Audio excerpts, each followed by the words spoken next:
Ini adalah WBCQ, menghadirkan radio World's Last Chance kepada Anda dari Monticello, Maine, Amerika Serikat.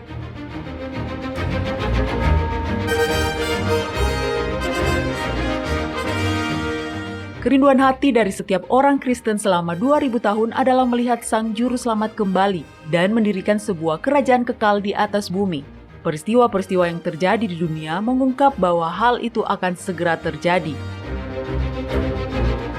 Tetaplah bersama kami untuk belajar cara Anda dapat bersiap secara rohani menghadapi peristiwa-peristiwa akhir zaman.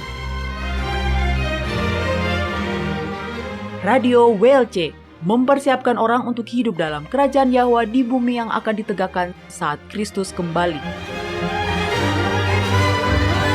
Pernikahan. Sebuah pernikahan bisa menjadi seperti surga dunia atau neraka jahanam.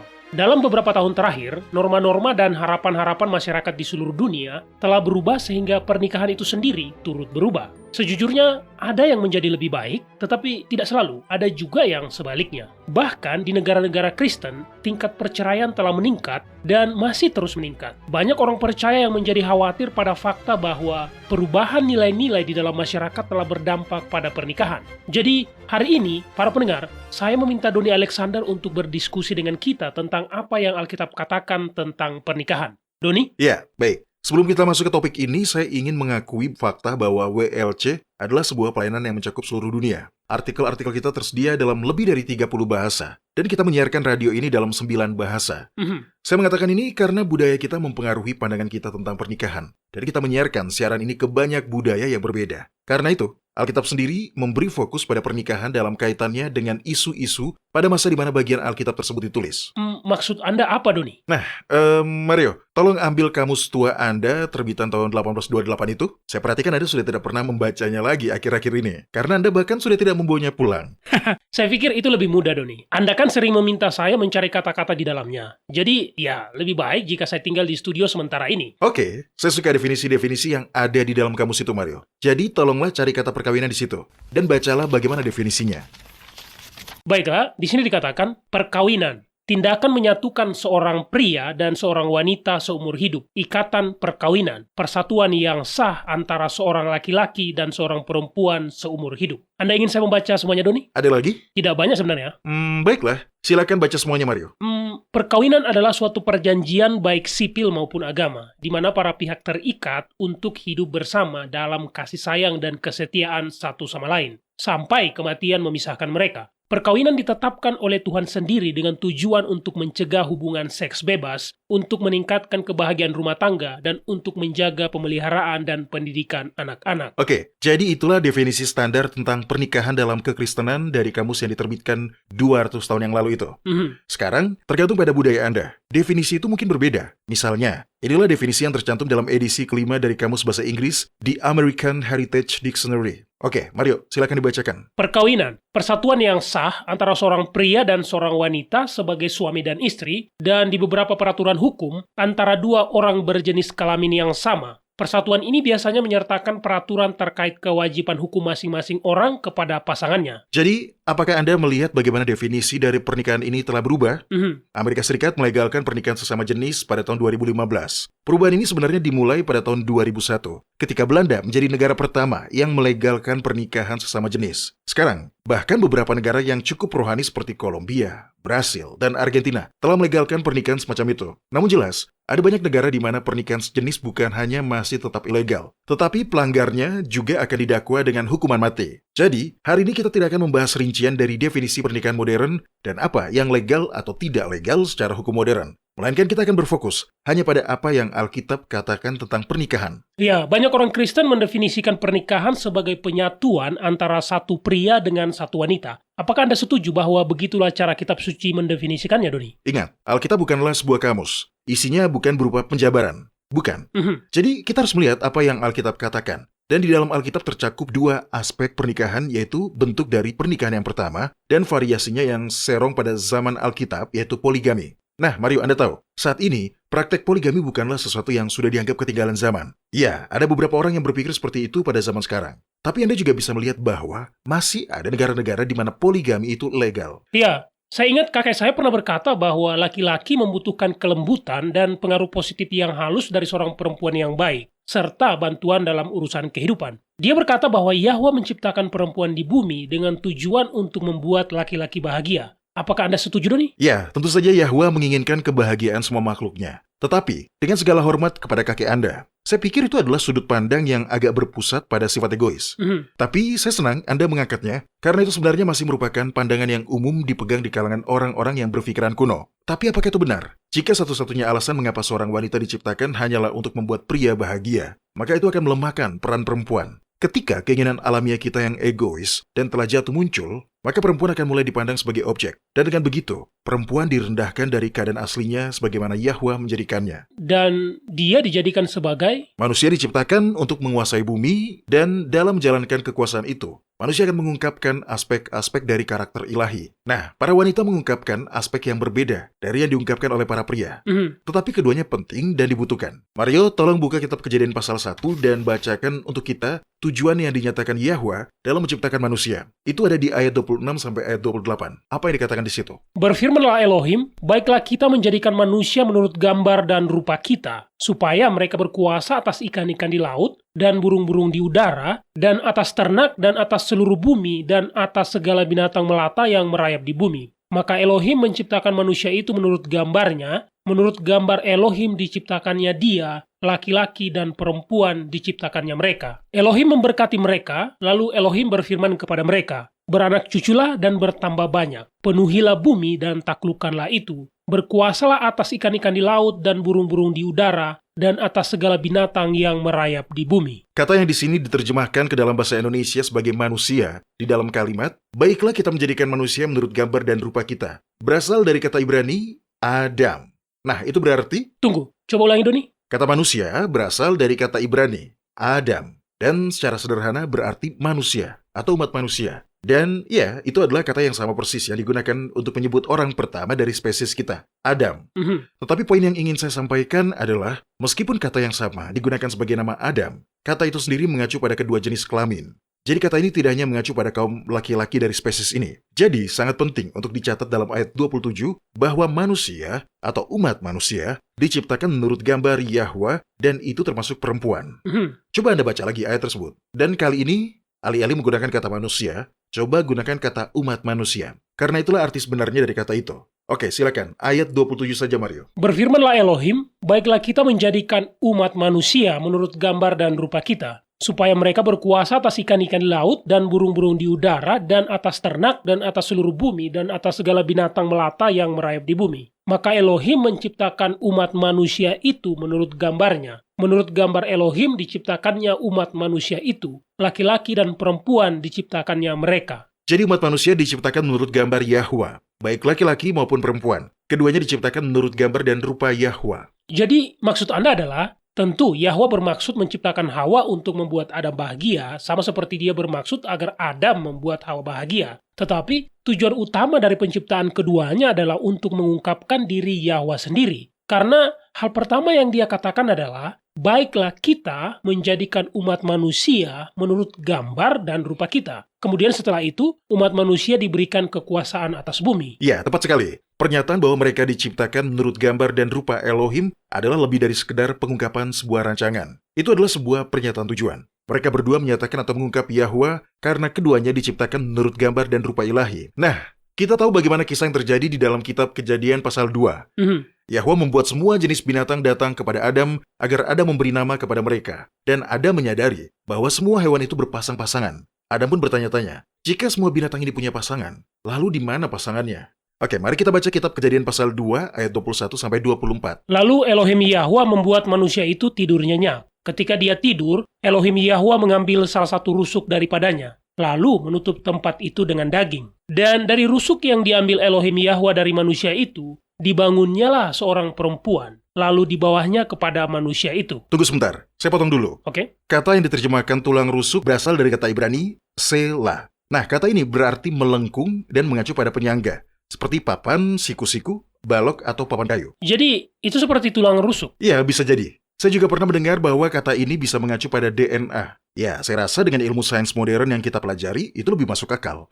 Yahwa mengambil sebagian dari DNA Adam untuk membentuk Hawa. Baik, silakan baca ayat selanjutnya, Mario. Lalu berkatalah Adam, inilah dia, tulang dari tulangku dan daging dari dagingku. Dia akan dinamai perempuan, sebab dia diambil dari laki-laki. Sebab itu, seorang laki-laki akan meninggalkan ayahnya dan ibunya dan bersatu dengan istrinya, sehingga keduanya menjadi satu daging. Jadi inilah pernikahan yang asli. Yang pertama, dan ayat 24 menjelaskan apa rencana Yahwa mengadakan pernikahan, yaitu agar keduanya dapat menjadi satu daging. Nah, sekarang, jika tujuan utama dari penciptaan perempuan adalah untuk menjamin kelangsungan hidup umat manusia dan membuat Adam bahagia, maka Yahwa akan dengan sangat mudah menjadikan istri tambahan.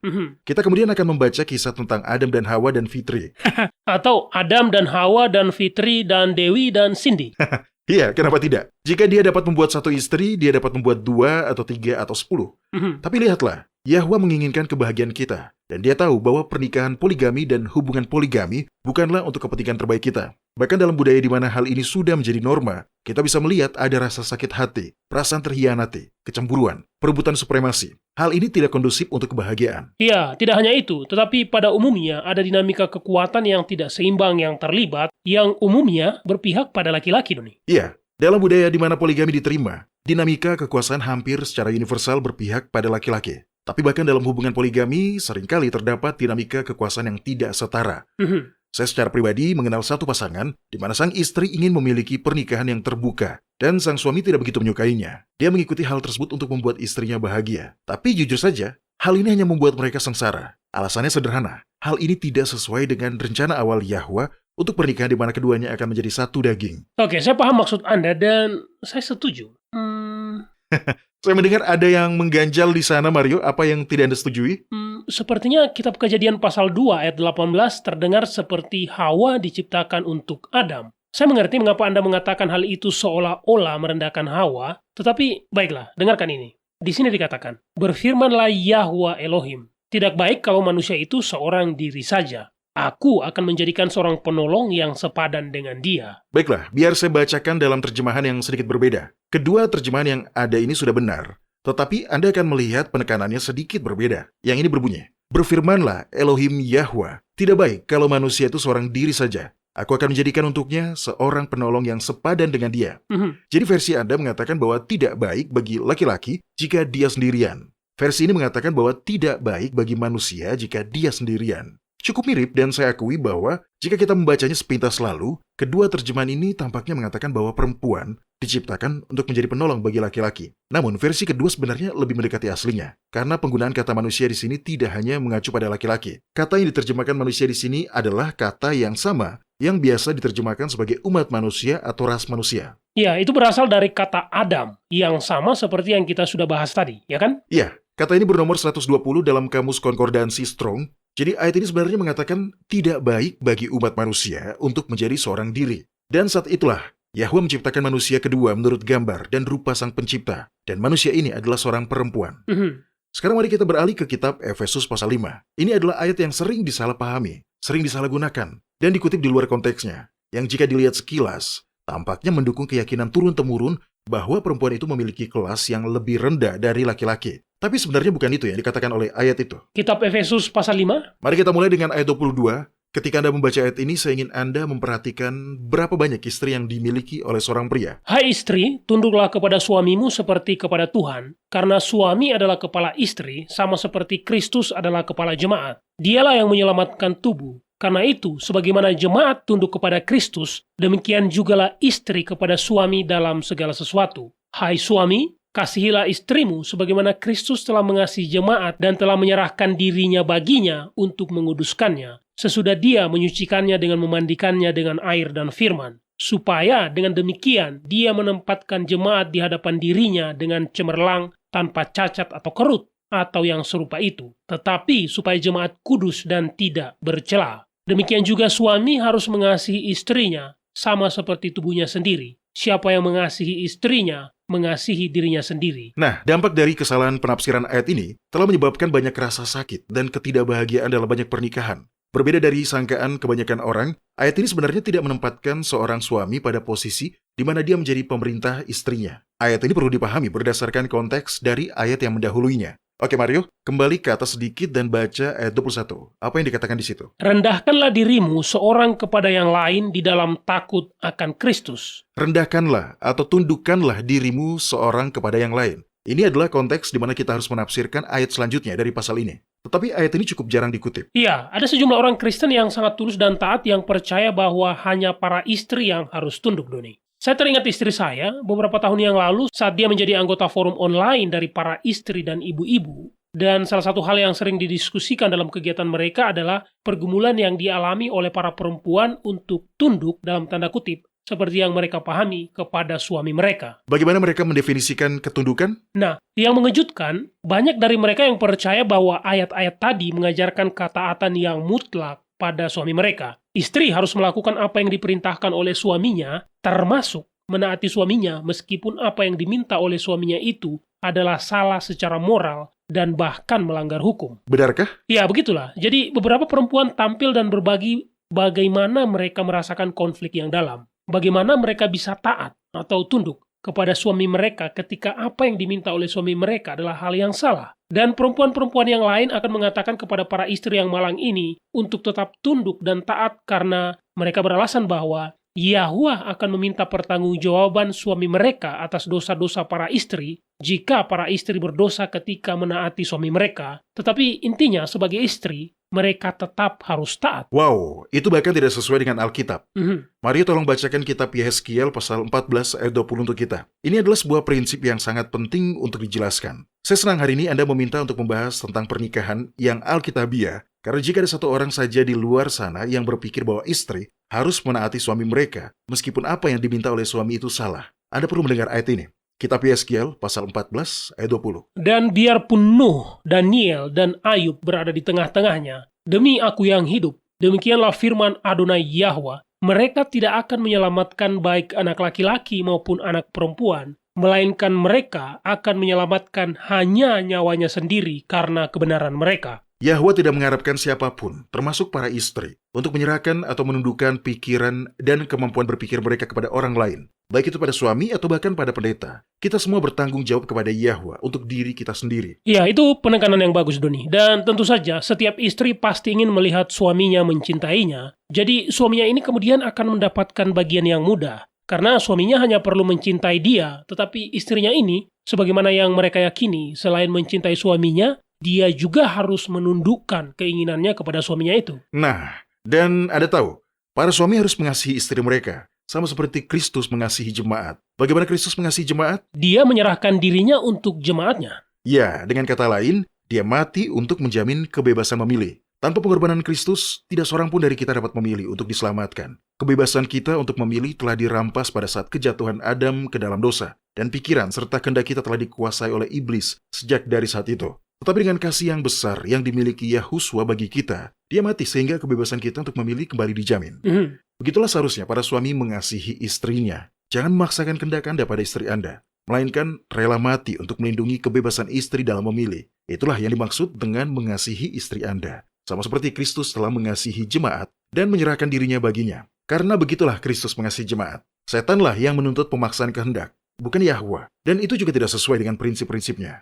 Oke, ayo kita lanjutkan. Tolong bacakan ayat 29. Paulus di sana menjelaskan sedikit tentang apa artinya mengasihi istri sama seperti Kristus mengasihi jemaat. Ada dua hal yang saya ingin Anda perhatikan. Pertama, Paulus mengutip rencana awal Yahwa untuk pernikahan seperti yang dijelaskan dalam kitab Kejadian pasal 2. Kedua, perhatikan berapa jumlah istri yang sesuai dengan rencana ini. Sebab tidak pernah orang membenci tubuhnya sendiri, tetapi mengasuhnya dan merawatinya, sama seperti Kristus terhadap jemaat, karena kita adalah anggota tubuhnya. Sebab itu, laki-laki akan meninggalkan ayahnya dan ibunya dan bersatu dengan istrinya, sehingga keduanya itu menjadi satu daging. Rahasia ini besar, tetapi yang aku maksudkan ialah hubungan Kristus dan jemaat. Bagaimanapun juga, bagi kamu masing-masing, tunggal. Kasihilah istrimu seperti dirimu sendiri, dan seorang istri, tunggal, harus menghormati suaminya. Sekali lagi, tunggal. Dua orang menjadi satu daging adalah model pernikahan Alkitab. Namun, tentu saja, setan selalu membuat tandingannya. Oke, Doni. Mari kita bicarakan hal itu setelah jeda sejenak. Para pendengar, kami akan segera kembali.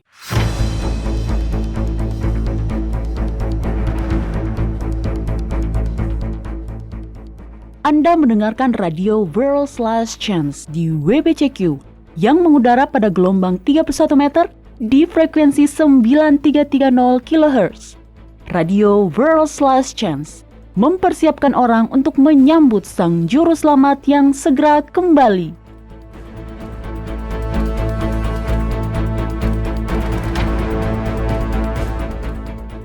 Sebuah kepercayaan umum yang dipegang oleh banyak orang Kristen adalah bahwa Sang Juru Selamat dilahirkan dengan sifat alamiah Adam setelah kejatuhan, tanpa dosa, tidak diragukan lagi, tetapi masih mewarisi sifat alamiah yang telah jatuh yang kita semua juga miliki.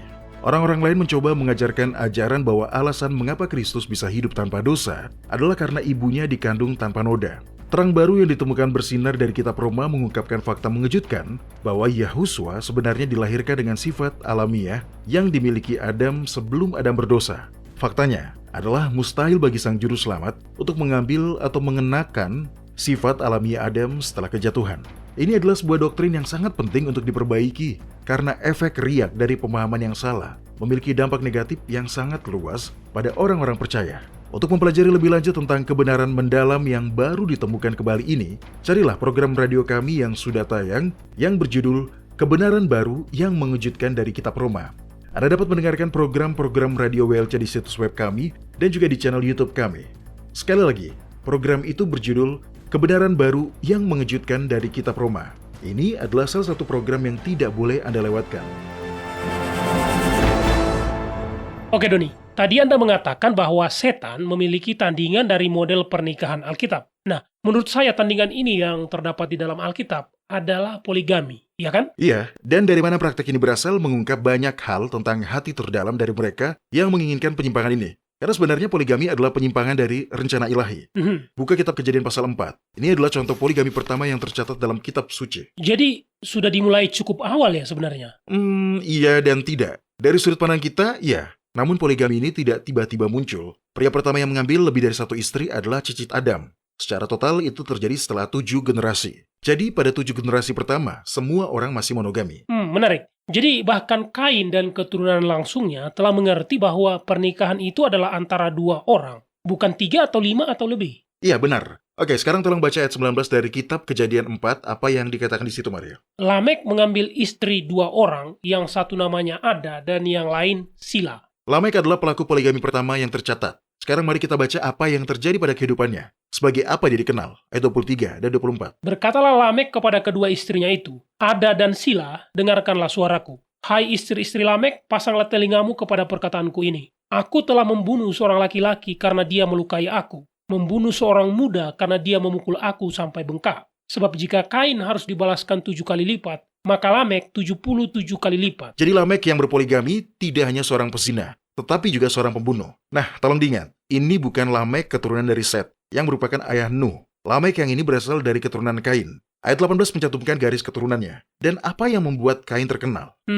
Sebagai pembunuh manusia pertama, Doni. Ya, jadi mereka ini adalah garis keturunan fasik yang terbunuh dalam peristiwa air bah. Model pernikahan palsu yang dibuat setan berasal dari garis keturunan yang rusak ini. Dan Yahuswa tampaknya telah memikirkan hal ini ketika dia mengucapkan sebuah pernyataan yang aneh dalam kitab Yohanes pasal 8 ayat 44. Mari tolong bacakan untuk kita. Ayat ini berlaku untuk kelas orang yang ingin mengikuti model pernikahan palsu setan. Silakan kitab Yohanes pasal 8 ayat 44. Iblislah yang menjadi bapamu dan kamu ingin melakukan keinginan-keinginan bapamu. Dia adalah pembunuh manusia sejak semula dan tidak hidup dalam kebenaran, sebab di dalam dia tidak ada kebenaran. Apabila dia berkata dusta, dia berkata atas kehendaknya sendiri, sebab dia adalah pendusta dan bapa segala dusta. Iya, tentu saja, tidak semua pelaku poligami adalah pembunuh. Namun poligami dilembagakan oleh setan dalam upaya untuk mengawin campurkan. Katakanlah seperti itu, para pengikut Yahwa yang sejati. Setan mempengaruhi Lamek, sang pembunuh, untuk mengambil 2 istri. Sesuatu yang bahkan tidak dilakukan Kain. Tetapi apakah Anda bisa melihat mengapa praktek poligami ini masuk melalui garis keturunan Kain? Kita harus selalu ingat bahwa 2 orang menjadi satu pasangan dalam pernikahan adalah rencana Yahwa. Yahwa memberi Adam 1 istri, tapi sebagai tandingannya iblis memberi 2. Nah, dengan berkata seperti itu, sudah jelas bahwa Yahwa tidak pernah setuju dengan poligami. Bahkan ketika di kemudian hari, beberapa pengikutnya sendiri mempraktekannya. Ya, tentu tidak. Dia tidak pernah menyetujui praktek poligami. Nah, para pendengar, bagi Anda yang mungkin melewatkan episode radio kami sebelumnya tentang masalah ini, ketahuilah bahwa sebenarnya kitab suci melarang poligami. Cari dan dengarkanlah episode radio kami yang berjudul Poligami dan Hukum Taurat. Episode ini benar-benar mengupas tuntas mengapa poligami tidak pernah diterima oleh Yahwa. Poligami selalu bertentangan dengan rencananya yang sempurna. Ya, jadi ide yang menyatakan bahwa Yahwa entah bagaimana mengadopsi poligami adalah sepenuhnya salah. Dan dari penjelasan Anda, Doni, jelaslah bahwa poligami ini sesungguhnya adalah merupakan rencana setan. Ya benar. Jangan menuduh Yahwa melakukan sesuatu yang sebenarnya merupakan pekerjaan iblis. Itu akan menjadi penghujatan dan itu serius. Tindakan poligami pertama ini telah berdampak sangat luas. Buka kitab Kejadian pasal 6 dan baca 2 ayat pertama. Kitab Kejadian pasal 6 ayat 1 dan 2. Ketika manusia itu mulai bertambah banyak jumlahnya di muka bumi dan bagi mereka lahir anak-anak perempuan, maka anak-anak Elohim melihat bahwa anak-anak perempuan manusia itu cantik-cantik. Lalu mereka mengambil istri dari antara perempuan-perempuan itu, siapa saja yang disukai mereka. Tindakan yang mereka lakukan ini tidak menggambarkan rencana ilahi dari sebuah pernikahan di mana dua orang menjadi satu daging. Tindakan ini berbicara tentang pemuasan sifat egois dalam hasrat seksual yang tidak ada hubungannya dengan cinta, penghormatan, dan penghargaan. Nah, memang ada kemungkinan anak-anak Elohim ini semuanya masing-masing hanya mengambil satu istri. Namun dalam kisah air bah, terungkap bahwa tidak ada keturunan Set lainnya yang berhasil masuk ke Bahtera. Hanya Nuh yang monogami dan keluarga dekatnya yang juga monogami. Lalu, apakah fakta bahwa karena anak-anak Elohim yang melakukan ini, tidakkah kemudian membuat Anda berpikir bahwa Yahwa telah mengadopsi rencana setan? Sudah pasti tidak. Karena begitu sesuatu yang tabu ini dilanggar, yaitu tindakan mengambil lebih dari satu istri, yang kemudian dengan cepat diterima oleh orang-orang yang lain. Apa yang dikatakan ayat berikutnya, Mario? Berfirmanlah Yahwa, Rohku tidak akan selama-lamanya tinggal di dalam manusia, karena manusia itu adalah daging, tetapi umurnya akan 120 tahun saja. Jadi dari ayat ini, kita melihat bahwa roh Yahwa sedang bergumul untuk tetap tinggal di dalam manusia. Kemudian ayat 5 berkata, Yahwa melihat bahwa kejahatan manusia besar di bumi, dan bahwa segala kecenderungan hatinya selalu membuahkan kejahatan semata-mata. Jadi, kejatuhan ke dalam nafsu yang tidak terkendali ini selalu membuahkan kejahatan. Sekarang lanjutkan ke ayat 11 dan 12, bacakan apa yang tertulis di sana. Adapun bumi itu telah rusak di hadapan Elohim dan penuh dengan kejahatan. Elohim menilik bumi itu dan sungguhlah rusak benar, sebab semua manusia menjalankan hidup yang rusak di bumi. Ini adalah akibat dari penolakan terhadap rencana Yahwa untuk menikahkan dua pasangan yang setara, yang dibuat menurut gambar dan rupanya, untuk menjadi satu daging. Mereka memilih untuk memanjakan nafsu seksual mereka, mengambil banyak istri, dan menyebabkan banyak masalah lainnya, termasuk pembunuhan. Ya, bahkan pernyataan di ayat ini cukup lantang. Di sini dikatakan, bumi dipenuhi dengan kejahatan. Dan ini karena orang-orang telah menolak idealisme Yahwa. Hasil dari penolakan terhadap rencana awal itu yang digantikan dengan mengadopsi model pernikahan palsu setan, telah memberikan kebebasan atas nafsu mereka, dan sebagai hasilnya, bumi pun dipenuhi dengan kejahatan.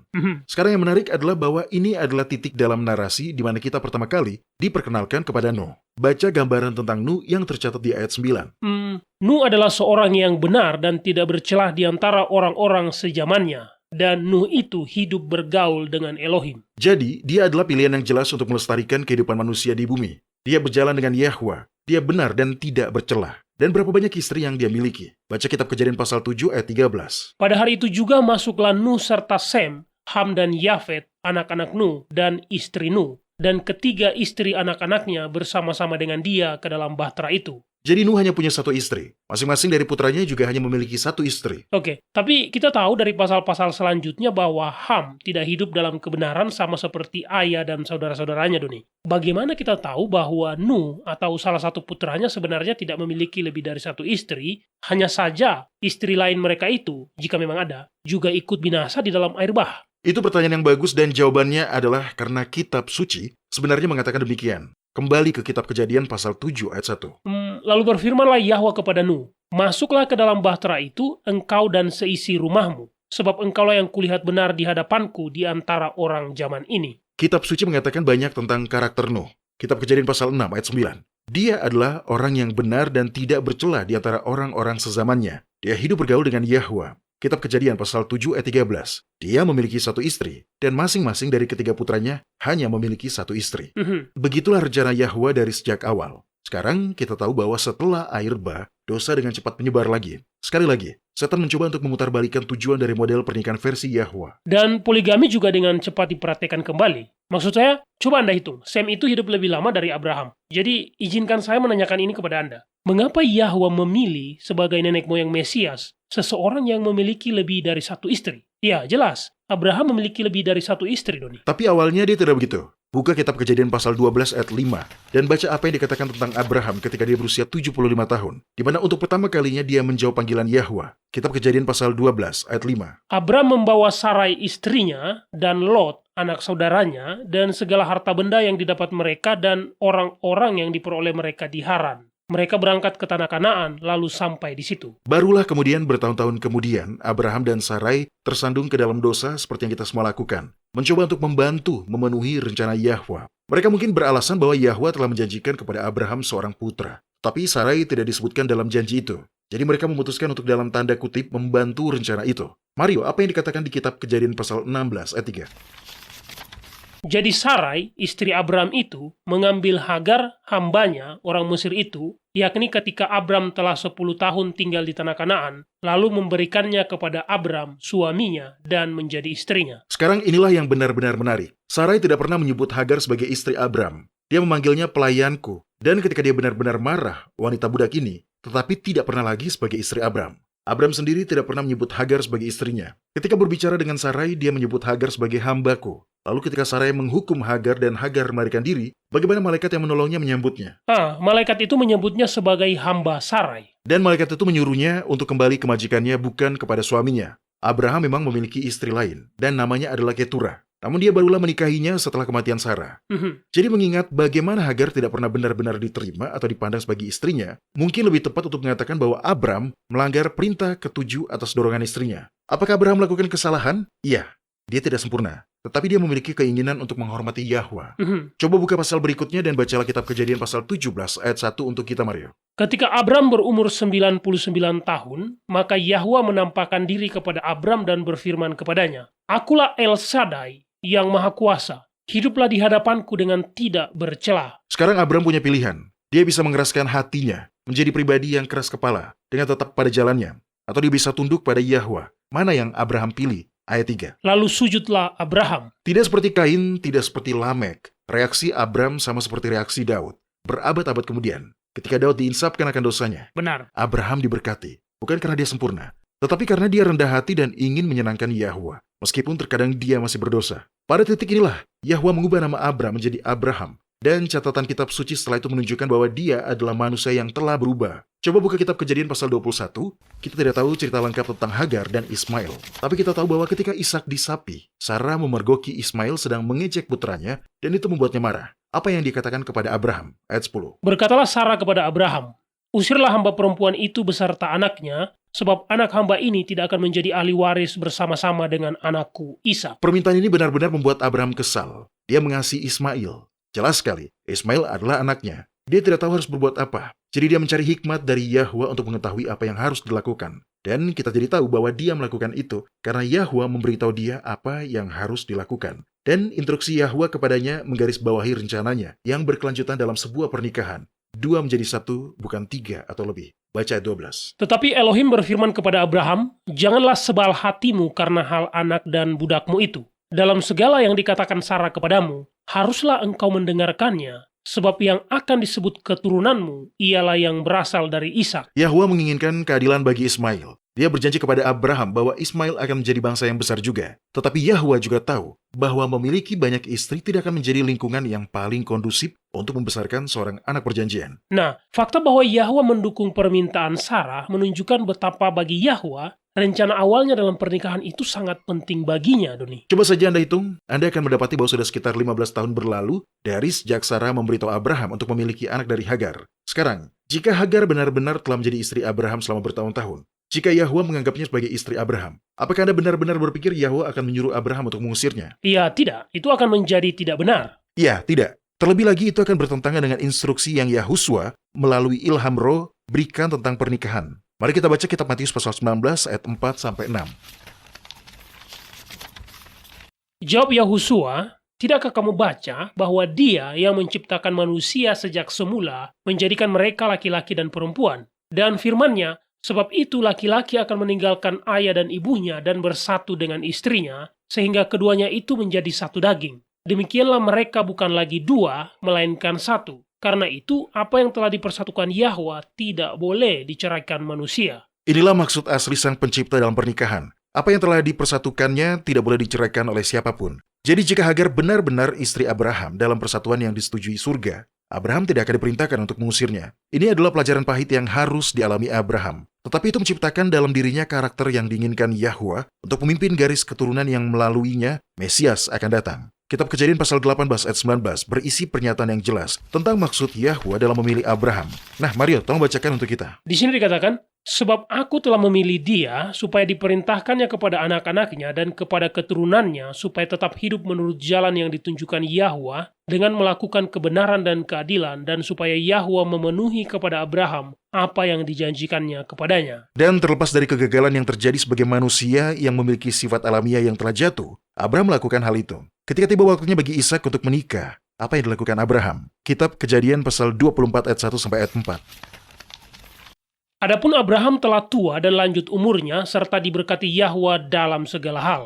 Berkatalah Abraham kepada hambanya yang paling tua dalam rumahnya yang menjadi kuasa atas segala kepunyaannya, katanya, baiklah, letakkanlah tanganmu di bawah pangkal pahaku, supaya aku mengambil sumpahmu demi Yahwa, Elohim yang empunya langit dan yang empunya bumi, bahwa engkau tidak akan mengambil untuk anakku seorang istri dari antara perempuan Kanaan yang diantaranya aku diam. Tetapi engkau harus pergi ke negeriku dan kepada sanak saudaraku untuk mengambil seorang istri bagi Ishak, anakku. Bukan beberapa istri, hanya satu, seorang istri. Begitulah rencana ilahi, selalu seperti itu. Ketika Ishak menyuruh Yakub pergi untuk mencari seorang istri, apa yang dia katakan kepadanya? Kitab Kejadian pasal 28 ayat 1 dan ayat 2. Kemudian Ishak memanggil Yakub lalu memberkati dia serta memesankan kepadanya, katanya, janganlah mengambil istri dari perempuan Kanaan. Bersiaplah, pergilah ke padang Aram, ke rumah Betuel, ayah ibumu, dan ambillah dari situ seorang istri dari anak-anak Laban, saudara ibumu. Jadi meskipun Yakub akhirnya memiliki lebih dari satu istri, itu bukan bagian dari rencana Yahwa. Ya, Anda harus mengakui untuk membela Yakub bahwa Laban telah menipunya dengan cara memberinya anak perempuan yang berbeda dalam pernikahan itu. Ya, tetapi itu tetap tidak mengubah fakta bahwa poligami bukan bagian dari rencana ilahi. Memang harus diakui Laban sudah bersalah kepada Yakub. Sama seperti Yakub sudah bersalah kepada Esau. Dan lihatlah hasilnya. Sebuah rumah tangga yang sangat tidak bahagia. Istri-istri yang bersaudara ini terus-menerus bertengkar dan kondisi ini menjadi semakin buruk. Ketika Lea sudah memiliki bayi dan Rahel tidak juga memilikinya dalam waktu yang lama. Kemudian ketika Rahel akhirnya memiliki anak, kecemburuan dan perselisihan mengenai siapa yang berkuasa terbawa ke dalam kehidupan anak-anak mereka. Dan kita semua tahu apa akibatnya. Ya, saudara-saudara Yusuf menjual Yusuf sebagai budak. Kemudian ketika saudara-saudara itu datang ke Mesir untuk membeli gandum, Anda dapat melihat bahwa Yusuf kemudian menguji mereka untuk melihat apakah mereka masih cemburu terhadap Benyamin, seperti halnya ketika mereka cemburu terhadapnya. Itu sebabnya dia memberi Benyamin porsi yang lebih besar saat mereka makan. Dan Yusuf juga menyembunyikan cangkirnya dalam karung Benyamin. Setelah Yakub tiba di Mesir, Yusuf memperkenalkan ayahnya kepada Firaun, dan Firaun menanyakan berapa umurnya. Ya, itu sangat manusiawi. Di hadapannya berdiri seorang pria yang sangat tua, dan Firaun penasaran. Berapa umurmu? Yang lebih menarik lagi adalah jawaban Yakub. Tolong buka dan bacakan untuk kita Kitab Kejadian pasal 47 ayat 8 sampai ayat 9. Kemudian bertanyalah Firaun kepada Yakub, sudah berapa tahun umurmu? Jawab Yakub kepada Firaun, tahun-tahun pengembaraanku sebagai orang asing berjumlah 130 tahun. Tahun-tahun hidupku itu sedikit saja dan buruk adanya, tidak mencapai umur nenek moyangku, yakni jumlah tahun mereka mengembara sebagai orang asing. Saya pikir adalah wajar untuk mengatakan bahwa sebagian besar tindakan yang membuat Yakub merasa hidupnya telah dipenuhi dengan keburukan dan ketidakbahagiaan berhubungan langsung dengan keputusannya untuk mengabaikan rencana awal Yahwa dalam hal pernikahan. Ya, menurut saya itu juga adalah pemikiran yang wajar, Doni. Lalu mengapa Daud disebut sebagai orang yang berkenan di hati Yahwa, padahal dia kan berpoligami? Dia punya banyak istri, Doni. Dia disebut orang yang berkenan di hati Yahwa bukan karena dia punya banyak istri. Daud melakukan banyak kesalahan. Dia berbohong kepada orang-orang Filistin ketika dia mencari perlindungan di antara mereka, ketika dia melarikan diri dan bersembunyi dari Saul. Dia berbohong kepada seorang imam besar yang mengakibatkan pembantaian semua imam yang ada di Nob. Iya, dia menghitung jumlah orang Israel yang membuat Tuhan marah dan membunuh puluhan ribu orang. Dan dia melihat istri orang lain dan karena dia mementingkan hawa nafsu pribadinya, dia mengatur pembunuhan suami dari perempuan itu dan kemudian mengambil perempuan itu sebagai istrinya sendiri. Jadi ya, banyak kesalahan yang terjadi di sana.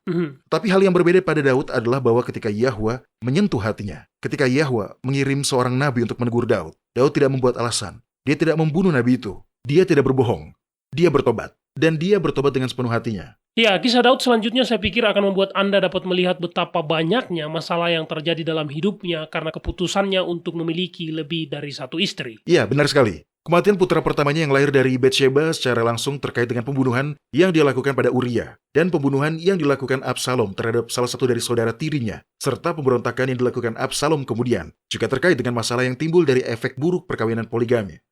Dan dampak lanjutannya bahkan lebih jauh lagi, tidak hanya pada keluarga dekat Daud sendiri. Dalam kitab 2 Samuel pasal 12 ketika berbicara tentang pembunuhan Daud pada Uria dan perampasan istri Uria, Nabi Nathan memberitahu Daud, katanya, dengan perbuatan ini engkau telah memberikan kesempatan besar kepada musuh-musuh Yahwa untuk menghujat. Ya, jadi bagaimana Daud bisa disebut sebagai orang yang berkenan di hati Yahwa? Ada ayat di sini yang ingin saya baca. Beri saya waktu sebentar untuk membukanya. Nah, ini dia. Kitab 1 Raja-Raja pasal 14 ayat 8. Ini adalah pesan dari Nabi Ahia kepada Raja Yerobeam. Dia mengatakan, Aku telah mengoyakkan kerajaan dari keluarga Daud dan memberikannya kepadamu, tetapi engkau tidak seperti hambaku Daud yang tetap mentaati segala perintahku dan mengikuti aku dengan segenap hatinya dan hanya melakukan apa yang benar di mataku. Oke, bagaimana pernyataan seperti itu bisa dikatakan tentang Daud yang adalah seorang pembohong, tukang poligami, pesina, dan pembunuh? Jawabannya ditemukan dalam kitab Mazmur pasal 32 ayat 5. Dan hal ini memberikan harapan kepada kita semua yang telah berdosa dan melanggar hukum Yahwa. Baiklah, dosaku kuberitahukan kepadamu dan kesalahanku tidaklah kusembunyikan. Aku berkata, aku akan mengaku kepada Yahwa pelanggaran-pelanggaranku dan engkau mengampuni kesalahan karena dosaku. Daud bertobat. Dia tidak pernah sekalipun menolak kata-kata para nabi yang dikirim kepadanya untuk menunjukkan dosa yang dia lakukan. Ketika kesalahannya ditunjukkan, dia bertobat, dan dia berhenti melakukan kesalahan itu. Tentu, dia bukan orang yang sempurna. Dan kitab suci tidak pernah menutupi reputasi siapapun. Alkitab mengungkap secara akurat karakter mereka, hingga keburukan-keburukan yang mereka lakukan. Ya, itu benar. Anda tidak dapat menggunakan Daud dan Yakub sebagai argumen yang mendukung poligami. Jika Anda melakukannya, maka untuk menjadi konsisten, Anda harus mengatakan bahwa berbohong, persinahan, dan pembunuhan juga dapat diterima. Dan kita tahu semua perbuatan-perbuatan itu tidak dapat diterima. Salomo putra Daud tidak diberkati karena dia adalah seorang poligami terburuk yang tercatat dalam kitab suci. Bahkan Anda bisa menyebut bahwa Salomo sebenarnya telah dikutuk. Bukan Yahwa yang mengutuknya, tetapi konsekuensi dari pilihan-pilihannya telah membawa kutukan kepadanya. Dan pada anak-anaknya, kerajaan Israel terbagi karena pemerintahan yang lemah dari anak-anaknya yang jahat, Doni. Dan dari saat itu sampai seterusnya, kerajaan itu tetap terpisah. Ya, inilah akibat langsung dari poligami yang dilakukan Salomo. Buka kitab 1 Raja-Raja pasal 11, tolong baca ayat 4. Sebab pada waktu Salomo sudah tua, istri-istrinya itu mencondongkan hatinya kepada Allah-Allah lain, sehingga dia tidak dengan sepenuh hati berpaut kepada Yahwa Elohimnya, seperti Daud ayahnya. Ayat 9. Sebab itu Yahwa menunjukkan murkanya kepada Salomo, sebab hatinya telah menyimpang daripada Yahwa Elohim Israel yang telah 2 kali menampakkan diri kepadanya. Dan ayat 11. Lalu berfirmanlah Yahwa kepada Salomo, oleh karena begitu kelakuanmu, yakni engkau tidak berpegang pada perjanjian dan segala ketetapanku yang telah kuperintahkan kepadamu, maka sesungguhnya aku akan mengoyakkan kerajaan itu daripadamu dan akan memberikannya kepada hambamu. Ketika kita mempelajari kehidupan manusia yang tidak sempurna dalam kitab suci, kita selalu melihat 2 hal. Pertama, kelemahan yang terjadi karena sifat alamiah yang telah jatuh. Dan kedua, kekuatan kasih dari anugerah ilahi. Catatan-catatan yang benar ini berguna untuk mengajari kita pelajaran-pelajaran penting. Ya, kita melihat bahwa hamba-hamba Yahwa yang tulus tersandung ke dalam dosa. Tetapi kita juga melihat catatan yang jelas tentang konsekuensi dari tindakan tersebut. Anda tidak dapat membaca kisah hidup Yakub. Lihat rasa sakit dan penderitaan yang diakibatkan karena dia mengambil lebih dari 1 istri. Dan berargumen bahwa Yahwa menyetujui poligami. Ya, itu konyol. Tetapi catatan-catatan ini dijaga untuk mengilhami iman kita bahwa ketika kita tersandung dan jatuh, kita juga akan diampuni. Bahwa kasih Yahwa bagi kita tidak berubah. Hanya karena kita tidak menghormati dia dan melanggar hukumnya. Oke, jadi seberapa umum si poligami ini sebenarnya, Doni? Saya pikir kadang-kadang orang mendapatkan kesan bahwa pada masa lalu, semua laki-laki memiliki lebih dari 1 istri. Poligami sebenarnya tidak terlalu umum. Ya, untuk membahasnya kita perlu beranjak dari tokoh-tokoh Alkitab terkemuka. Tapi berapa banyak lagi kisah yang tercatat di mana rencana Yahwa diikuti. Ishak misalnya, hanya pernah memiliki 1 istri dan seingat saya tidak ada catatan bahwa dia memiliki selir. Yang perlu kita pahami adalah bahwa rencana pernikahan versi Yahwa sudah dipahami sejak awal. Itulah mengapa sangat mengejutkan ketika Lamek mengambil 2 istri. Rencana ini ditegaskan kembali pada saat air bah dan pada pemanggilan Abram.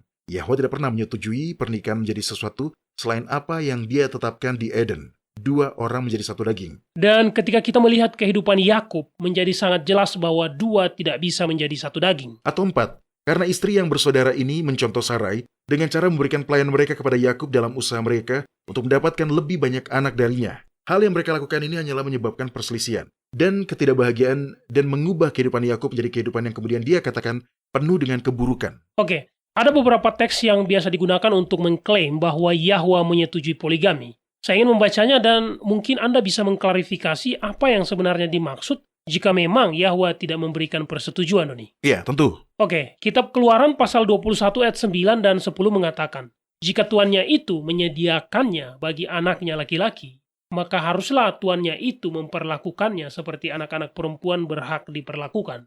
Jika tuannya itu mengambil perempuan lain, dia tidak boleh mengurangi makanan perempuan itu, pakaiannya, dan hak-hak pernikahannya. Nah, Doni, harus saya akui, ayat ini memang terdengar seperti Yahwa tidak memiliki masalah dengan poligami karena jika sebaliknya, mengapa dia tidak mengatakan jangan mengambil istri lagi? Karena ayat-ayat ini tidak berbicara tentang istri. Bagian ini berbicara tentang pertunangan. Namun pertunangan pada zaman dulu sudah sangat berbeda dengan arti pertunangan pada zaman sekarang. Kata perempuan atau istri di ayat 10, karena ada terjemahan yang menulis seperti itu, adalah sebuah kata tambahan. Jadi ketika dikatakan jika dia, tuannya itu, mengambil perempuan lain, itu harus dipahami sesuai konteksnya. Dan konteksnya di sini adalah berbicara tentang bagaimana seorang pria memperlakukan wanita muda yang dia kontrol untuk dijodohkan dengan anaknya. Jika kemudian dia memutuskan untuk mengesampingkan perempuan itu dan menjodohkan putranya dengan perempuan lain, maka dia tidak bisa menipu gadis pertama yang sudah berkomitmen pada kontrak pertunangan itu. Sekali lagi, kata perempuan atau istri di ayat 10 itu adalah sebuah kata tambahan. Kata itu tidak muncul di dalam manuskrip yang asli. Senang mendengarnya. Kitab Ulangan pasal 25 ayat 5. Apabila ada beberapa laki-laki yang bersaudara tinggal bersama-sama dan seorang daripada mereka mati dengan tidak meninggalkan anak laki-laki, maka janganlah istri orang yang mati itu kawin dengan orang di luar lingkungan keluarganya. Saudara suaminya haruslah menghampiri dia dan mengambil dia menjadi istrinya, dan dengan demikian melakukan kewajiban perkawinan ipar. Ini adalah contoh khusus yang dirancang untuk melindungi perempuan yang dimaksud. Jika seorang laki-laki dalam sebuah keluarga telah meninggal, dan dengan begitu dia meninggalkan istrinya sebagai seorang janda muda tanpa anak untuk mewarisi bagiannya dari harta keluarga, maka saudara dari laki-laki yang sudah meninggal tadi harus mengambil janda itu untuk berada di bawah perlindungannya. Bagian dari tindakan itu termasuk mencoba membuatnya hamil. Tapi anak yang dikandung dengan cara ini nantinya tidak akan dianggap sebagai anak dari saudara laki-lakinya itu. Tetapi itu akan dianggap sebagai anak dari laki-laki yang telah meninggal tadi. Jadi ini adalah salah satu cara untuk melindungi dan menafkahi para janda. Ya, itu saja. Oke, begitulah hal yang terjadi pada Naomi ketika dia mengatur Ruth untuk pergi kepada Boaz supaya Boaz dapat bertindak sebagai bagian dari sanak saudara untuk Ruth. Itulah yang terjadi. Sekali lagi, tindakan ini untuk melindungi perempuan itu. Jadi dia akan memiliki seseorang untuk mendukungnya di hari tuanya. Dan saya hanya ingin menambahkan bahwa dalam kasus yang jarang terjadi, di mana hal ini tercatat terjadi dalam kitab suci, keluarga terdekat tersebut selalu masih dalam kondisi lajang. Jika dia sudah menikah, hal tersebut akan mendiskualifikasi dia dari tanggung jawab untuk mengambil seorang janda dari sanaknya sebagai istrinya. Oke, lalu bagaimana dengan kitab Yesaya pasal 4 ayat 1, Doni? Tunggu, saya buka dulu. Oke, di sini dikatakan, pada waktu itu, 7 orang perempuan akan memegang seorang laki-laki serta berkata, kami akan menanggung makanan dan pakaian kami sendiri. Hanya biarlah namamu dilekatkan kepada nama kami. Ambillah aib yang ada pada kami. Ini adalah sebuah nubuatan. Banyak hal buruk yang diprediksi akan terjadi dalam nubuatan. Namun itu tidak berarti bahwa Yahwa memberikan persetujuannya atas apa yang terjadi tersebut. Ya, itu penekanan yang sangat bagus. Oke, para pendengar, selanjutnya kita akan mendengarkan segmen Janji Harian kita. Anda menyukai apa yang Anda dengar? Kunjungi situs kami di worldslastchance.com untuk mendengarkan episode-episode lain dari program radio kami. Radio World's Last Chance mempersiapkan orang untuk menyambut Sang Juru Selamat yang segera kembali.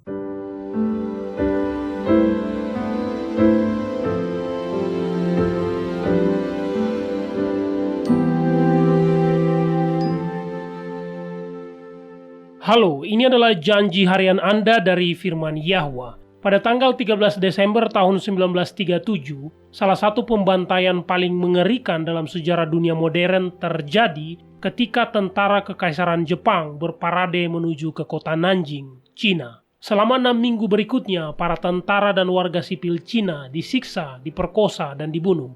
Meskipun tidak mungkin untuk mengetahui jumlah pastinya, perkiraan mereka yang terbunuh berkisar antara 40.000 hingga lebih dari 300.000 jiwa, di mana hingga 80.000 wanita dan anak perempuan dari segala usia diperkosa. Pembantaian terhadap sebagian besar penduduk sipil ini kemudian dikenal sebagai pemerkosaan Nanjing, dan secara luas digolongkan sebagai salah satu kekejaman terburuk dalam Perang Dunia Kedua. Sebelum peristiwa ini terjadi, terdapat sejumlah besar orang asing yang tinggal di kota, tetapi selama masa kekacauan dan bahaya ini, sebagian besar orang-orang barat ini melarikan diri. Namun sebelum kota itu jatuh ke tangan tentara penyerang, segelintir orang asing yang tersisa bertekad untuk menyelamatkan sebanyak mungkin warga sipil Cina.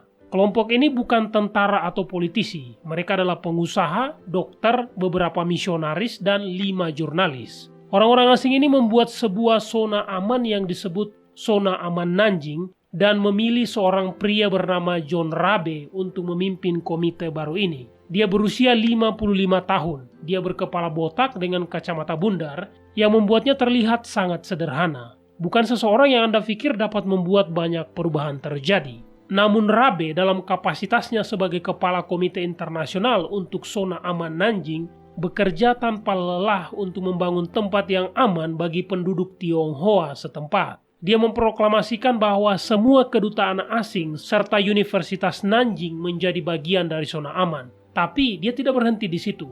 Dia bahkan membuka propertinya sendiri untuk para pengungsi dan memberi mereka makanan dan tempat tinggal. Dalam menjelaskan alasannya mempertaruhkan nyawa dan kesejahteraannya sendiri untuk membantu orang-orang dalam situasi itu, dia berkata, "Ada pertanyaan tentang moralitas di sini. Saya tidak bisa memaksa diri saya untuk mengkhianati kepercayaan yang diberikan orang-orang ini kepada saya." Anda tahu, John Rabe adalah seorang Jerman dan anggota Partai Nazi. Ketika Jerman dan Jepang sedang merundingkan status mereka sebagai sekutu, Rabe berharap keanggotaannya di Partai Nazi akan memberinya pengaruh dengan pasukan Jepang yang melakukan kekejaman seperti itu. Catatan dari buku harian Rabe dikonfirmasi oleh jurnalis Jepang yang juga terkejut dengan apa yang mereka saksikan. Dalam hitungan terakhir, Rabe dilaporkan telah menyelamatkan nyawa sekitar 250.000 warga sipil Tiongkok. Berbicara tentang hari-hari di depan kita, Kitab Daniel pasal 12 ayat 1 menyatakan, pada waktu itu juga akan muncul Mikael, pemimpin besar itu yang akan mendampingi anak-anak bangsamu, dan akan ada suatu waktu kesesakan yang besar, seperti yang belum pernah terjadi sejak ada bangsa-bangsa sampai pada waktu itu. Tetapi pada waktu itu bangsamu akan terluput, yakni barang siapa yang didapati namanya tertulis dalam kitab itu. Ya, akan ada masa-masa sulit yang harus kita lalui antara sekarang hingga waktu di mana Kristus datang kembali. Beberapa dari kita bahkan mungkin akan kehilangan nyawa kita, tetapi surga tidak akan membiarkan hal itu terjadi. Para malaikat akan dikirim untuk membantu umat Yahwa dan janjinya adalah pada saat itu bangsamu akan terluput. Kepada kita telah diberikan janji-janji yang besar dan berharga, majulah dan mulailah mengaminkannya.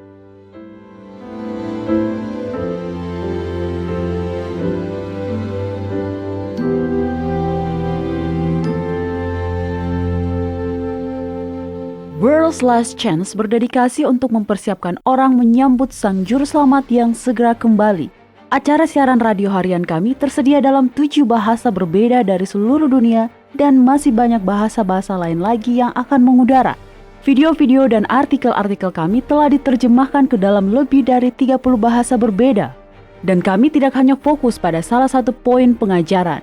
Kami bersedia untuk bekerja sama dengan surga untuk membawa semua kebenaran ke dunia. Artikel-artikel dan video-video kami mencakup berbagai topik-topik penting pada pertumbuhan dan pembangunan dari perjalanan kekristenan. Kami menghadirkan materi yang mencakup kesalehan praktis di dalam kehidupan sehari-hari, doktrin Alkitabiah yang benar-benar hanya didasarkan pada firman Yahwa, kalender Sang Pencipta, dan nubuatan akhir zaman yang penting untuk Anda ketahui. Kami bahkan membahas berbagai macam angin pengajaran yang palsu yang telah digunakan oleh setan untuk menipu banyak orang, dan mengungkapkan mengapa itu salah dan apa yang benar berdasarkan Alkitab. Kunjungilah kami hari ini di worldslastchance.com. Pelajarilah kebenaran di hari-hari terakhir ini.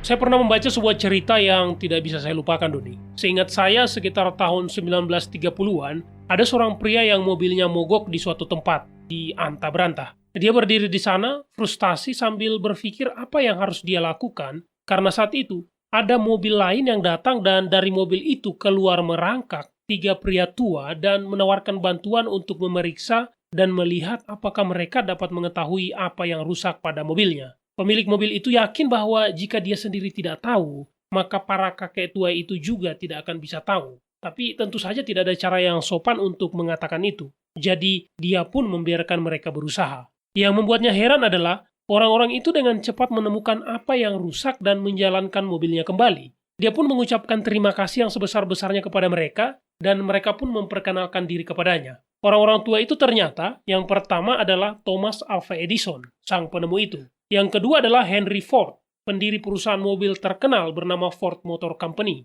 Dan yang ketiga adalah Harvey Firestone, pendiri perusahaan ban mobil bernama Firestone Tire and Rubber Company. Ya, pria itu berada di tangan orang-orang yang tepat dan dia bahkan tidak menyadarinya. Ya, sama seperti kita berada di tangan Yahwa, ya kan? Dia adalah pencipta kita. Dia tahu bagaimana bagian terkecil dari diri kita berfungsi. Dan dia telah menunjukkan bahwa untuk kebahagiaan terbesar kita, pernikahan haruslah berbentuk monogami, 2 menjadi 1. Kita semua pasti bisa menerima bahwa sebagai pencipta kita, dialah yang paling mengenal kita. Kita akan sangat bahagia jika kita mematuhi hukum yang telah dia tetapkan untuk kebaikan kita. Itu cara yang bagus untuk mengatakannya, Mario. Dan itu benar. Dialah yang paling mengenal kita. Dan dia tahu bahwa poligami hanya membawa ketidakbahagiaan. Yahuswa sendiri sudah menegaskan rencana awal Yahwa untuk pernikahan. Bacakan untuk kita dalam kitab Markus pasal 10 ayat 6-9. Sebab pada awal dunia, Yahwa menjadikan mereka laki-laki dan perempuan. Sebab itu, seorang laki-laki akan meninggalkan ayahnya dan ibunya dan bersatu dengan istrinya, sehingga keduanya itu menjadi satu daging. Demikianlah mereka bukan lagi 2, melainkan 1.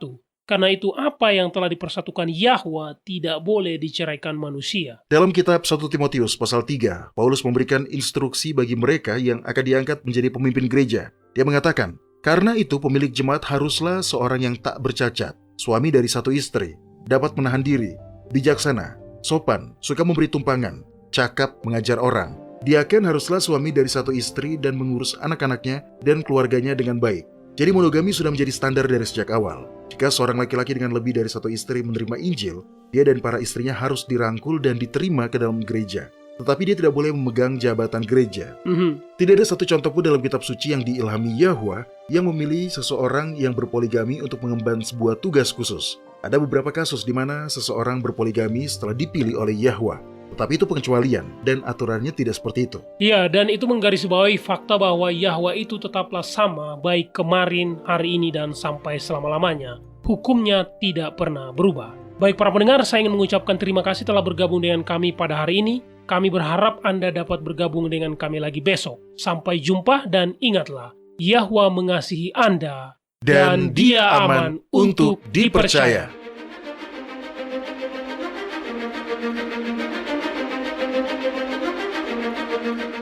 Anda baru saja mendengarkan radio WLC.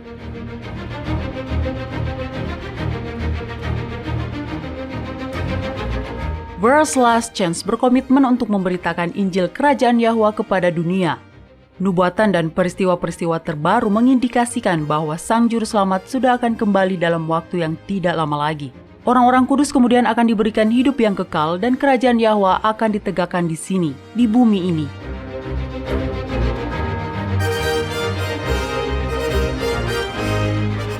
Tidak ada waktu yang bisa disia-siakan.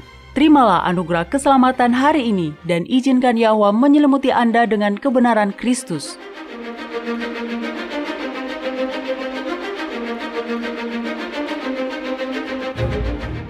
Program ini serta episode radio WLC yang lain tersedia di worldslastchance.com. Klik ikon radio WLC di bagian kanan atas beranda.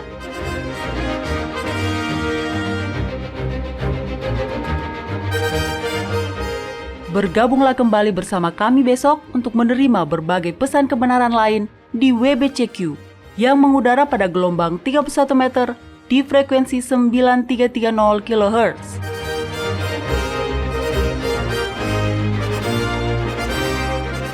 Radio WLC mempersiapkan orang untuk hidup dalam kerajaan Yahwa di bumi yang akan ditegakkan saat Kristus kembali tidak lama lagi.